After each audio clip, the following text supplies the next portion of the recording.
सुकन्या और अदिति दोनों सौतेली बहनें थी। सुकन्या की मां आशा का उसके बचपन में ही देहांत हो गया था। उसके पिता मनोहर ने दूसरी शादी की और सुकन्या की सौतेली मां सरिता के घर में आ गई। सरिता ने आते ही पूरे घर को अपने कब्जे में कर लिया। वो हमेशा सुकन्या से पहले अपनी सगी बेटी अदिति पर ध्यान देती थी। मम्मी ये देखो मेरा नया सूट शाम के फंक्शन में, ये कैसा लगेगा? ये तो बहुत सुंदर लग रहा है, रानी लगेगी बिल्कुल मेरी बेटी। मम्मी वो सुकन्या को क्या दोगी पहनने के लिए? वो भी तो हमारे साथ शादी में जा रही है, पहन लेगी कुछ भी जो उसका मन होगा। मेरे पास इतने पैसे नहीं है कि मैं उसके लिए भी नया सूट खरीदूं। वैसे भी तुम्हारे पापा का अब इतना काम नहीं बचा। मेरे लिए तुम्हें नया सूट लेकर देना जरूरी था। बहुत लोग आएंगे वहाँ, क्या पता कोई तुम्हें अमीर घर का लड़का पसंद कर ले। अरे सरिता, कभी कभी अपनी बड़ी बेटी सुकन्या के बारे में भी सोच लिया करो। वो बेचारी भी तो शादी लायक है।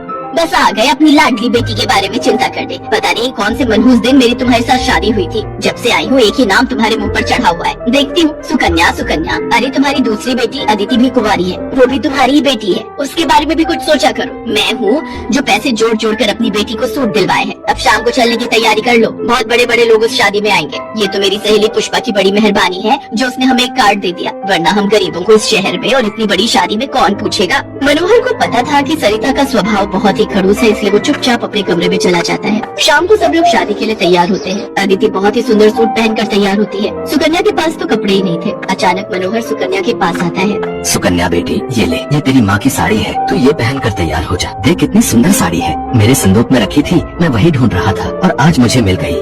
पिताजी ये माँ की साड़ी सचमुच, ये साड़ी तो बहुत सुंदर है। शुक्रिया पिताजी, आज आपने माँ की ये साड़ी देखकर मुझे बहुत खुशी दी है। हाँ बेटी, अब ये साड़ी पहनकर जल्दी से तैयार हो जा। देखना अब से सुंदर लगेगी मेरी बेटिया। सुकन्या अपनी माँ की साड़ी पहनकर तैयार हो जाती है। सब लोग शादी में पहुँचते हैं। सरिता जानबूझकर अदिति को ही आगे कर रही थी ताकि वहाँ लोग अदिति को ही देखें। तभी एक बहुत ही बड़े परिवार के लड़के आशीष की नजर सुकन्या पर पड़ती है। सुकन्या बिल्कुल अकेली खड़ी थी। वो लड़का उसके पास आया और उससे बात करने लगा। हेलो, मेरा नाम आशीष है और आपका? जी मेरा नाम सुकन्या है। अच्छा नाम है आपका। वैसे आप यहाँ अकेली क्यों खड़ी है? चलिए ना, वहाँ डांस फ्लोर पर सब लोग डांस कर रहे हैं। आशीष को सुकन्या से बात करते देख सरिता आशीष के पास आती है। सुकन्या बेटा, तुम्हारे पापा तुम्हें बुला रहे हैं, इनके साथ अदिति डांस कर लेगी। अब हाँ, क्यों नहीं, प्लीज। मनोहर ने तो सुकन्या को बुलाया ही नहीं था। ये सब तो सरिता की चाल थी। थोड़ी देर बाद सुकन्या फिर से खड़ी थी। अदिति आशीष के साथ डांस करने लगती है। आशीष अभी भी सुकन्या की तरफ ही देख रहा था। शायद उसे सुकन्या पसंद आने लगी थी। आशीष पूरी शादी में सुकन्या से बात करने की कोशिश करता रहा, पर बार बार सरिता अदिति को बीच में लाने लगी। पर आशीष के मन में तो कुछ और ही चल रहा था। एक दिन जब सुकन्या घर के काम कर रही थी तो अचानक मनोहर के साथ आशीष और उसके माता पिता आ जाते हैं। सरिता, जाकर जल्दी से चाय नाश्ते का इंतजाम करो। घनश्याम जी अपने बेटे आशीष का रिश्ता हमारी सुकन्या के लिए लेकर आए हैं। क्या? सुकन्या के लिए आशीष का रिश्ता?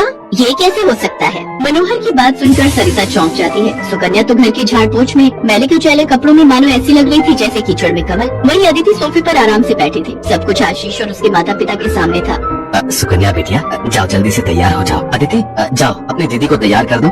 कोई जरूरत नहीं है तुम्हें उसे तैयार करने की। तुम उसकी नौकर नहीं हो जो उसे तैयार करो, अपने आप हो जाएगी तैयार। ये रिश्ता उसके लिए आया है, अदिति उसकी नौकरानी नहीं है। अंदर चल रही सरिता और मनोहर की बातें थोड़ी थोड़ी आशीष और उसके माता पिता के कानों में आ रही थी, इसलिए मनोहर बाहर आ जाता है। मनोहर जी, हमारे बेटे आशीष को आपकी सुकन्या उस दिन बहुत पसंद आई थी और वैसे भी हम आशीष के लिए लड़की ढूंढ ही रहे थे, इसलिए अचानक ही आपको मैंने फोन मिला दिया। मेरी सुकन्या तो बहुत किस्मत वाली है जो आप जैसे इतने बड़े घर का रिश्ता उसके लिए आया, वरना हम तो, मैं आपको क्या ही कहूँ। घनश्याम जी, आपने सचमुच मुझ पर बहुत बड़ा उपकार किया है। नहीं नहीं मनोहर जी, इंसान दिल से अमीर होता है। आपने अपनी बेटी सुकन्या को जो संस्कार दिए हैं वो किसी धन दौलत से कम नहीं।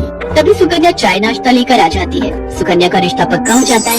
भाई साहब, हमें आपकी सुकन्या बहुत पसंद है। हम तो जल्द से जल्द शादी करके सुकन्या को अपने घर की बहू बनाकर ले जाना चाहते हैं। बस आप शादी की तैयारियां कीजिए। आशीष के माता पिता के मुंह से ये बातें सुनकर मनोहर की खुशी का ठिकाना नहीं था। सुकन्या आज एक बहुत बड़े घर की बहू बनने जा रही थी। आशीष के माता पिता रिश्ता पक्का करके चले जाते हैं। कुछ दिनों बाद सुकन्या की शादी की तारीख निकल आती है। सरिता, मैं देख रहा हूँ जब से सुकन्या की शादी पक्की हुई है तुमने सुकन्या से बात तक करना छोड़ दिया है। ये ठीक नहीं। तुम अपनी बेटी की शादी करो, मैं इस शादी में कोई हाथ नहीं लगाऊंगी। ये रिश्ता मेरी बेटी के लिए था। मैं चाहती थी आशीष के साथ अपनी बेटी का रिश्ता करना, पर तुम्हारी उस सुकन्या ने सब काम खराब कर दिया। ये तुम गलत कह रही हो सरिता। सुकन्या के लिए आशीष के माता पिता खुद से रिश्ता लेकर आए हैं। तुम्हें तो खुश होना चाहिए। तुम क्यों सौतेलापन सुकन्या के साथ रख रही हो? तुम्हें तो उसकी सगी माँ बनकर उसे विदा करना चाहिए। मैं इसलिए तुम्हें उसकी माँ बनाकर लाया था, वरना क्या कहो तो मैं अभी ये घर छोड़कर चली जाती हूँ। बोलो। मनोहर की